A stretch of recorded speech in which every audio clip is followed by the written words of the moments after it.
Hello everyone, welcome to Swaminarayan Physiotherapy College YouTube channel. Myself Dr. Monica Parmar. Today I am going to discuss about cervical spine X-ray finding. So before moving forward, please click the bell icon, like, share and subscribe our channel to get the latest update and notifications.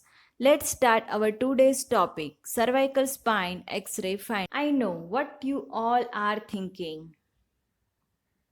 C-spine X-rays are so complicated.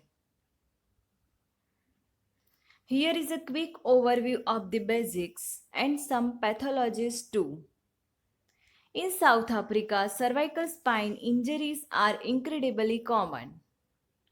Cervical spine injuries are important as they can result in death or life neurological defect. Who should have cervical spine imaging? High energy trauma or low energy trauma? CT scan and MRI is warranted in patient, especially if the unclear X-ray findings. The clinical picture should always be considered in the context of C-spine X-ray. Remember, it's all about being a safe doctor. Interpreting C-spine X-ray is always easy. There are three views of X-ray. First, lateral view. Second, AP or anteroposterior view. Third, odontoid peg view. To interpret cervical X-ray, you should use systemic approach. Make sure you all assess all the visible structure, but there are so many structure.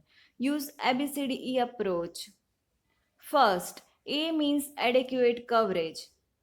A means alignment, B means body, C means cortical outline, disc space, age and soft tissue.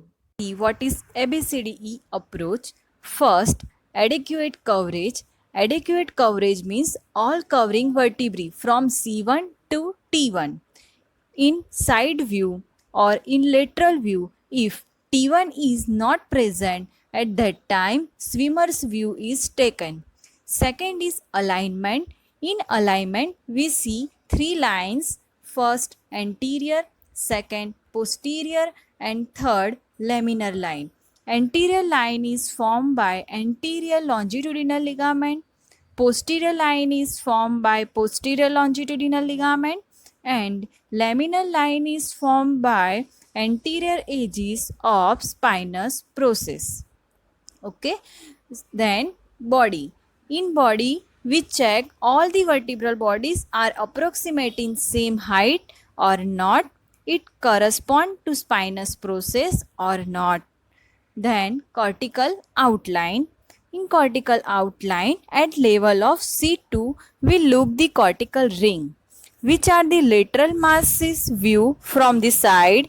It ring is visualized, then odontoid view is taken. Now disc space, all the vertebrae having a disc space. So we see how many space is present in between the vertebral body. Then soft tissue. You can use 373 rule. It is very easy for this.